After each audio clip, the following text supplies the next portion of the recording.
আছি আমার বন্ধুর শোরুম নো ট্রেডিং গো। আপনারা দেখা পারা এটা তো আলফার্ড, এটা তো সবার জানা আছে, লাক্সারি একটা গাড়ি, খুবই সুন্দর। আর মাসুম ভাই চিন্তাধারা করা সামনে তো চেয়ারম্যান লাইতে এখন কথা গাড়ি এখানে দরকার, ও সান্ডু বাজে উপরে থেকে আতো তুলে মারবা।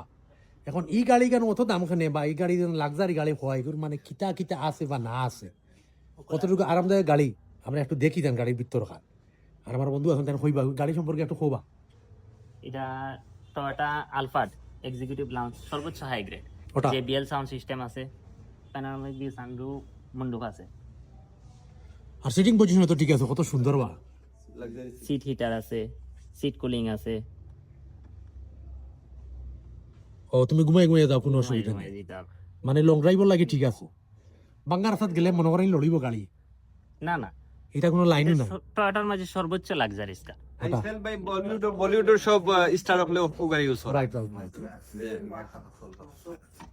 গাড়ির সিস্টেম আসলে খুবই সুন্দর। আর এটা অলরেডি ও দেখা নেই, এটা বুক করা হয়েছে পরে তিনজন। তিনজন, সামনে দুইজন, পাঁচজন, ছয়জন মোটামুটি রিল্যাক্সে বইতে থাক।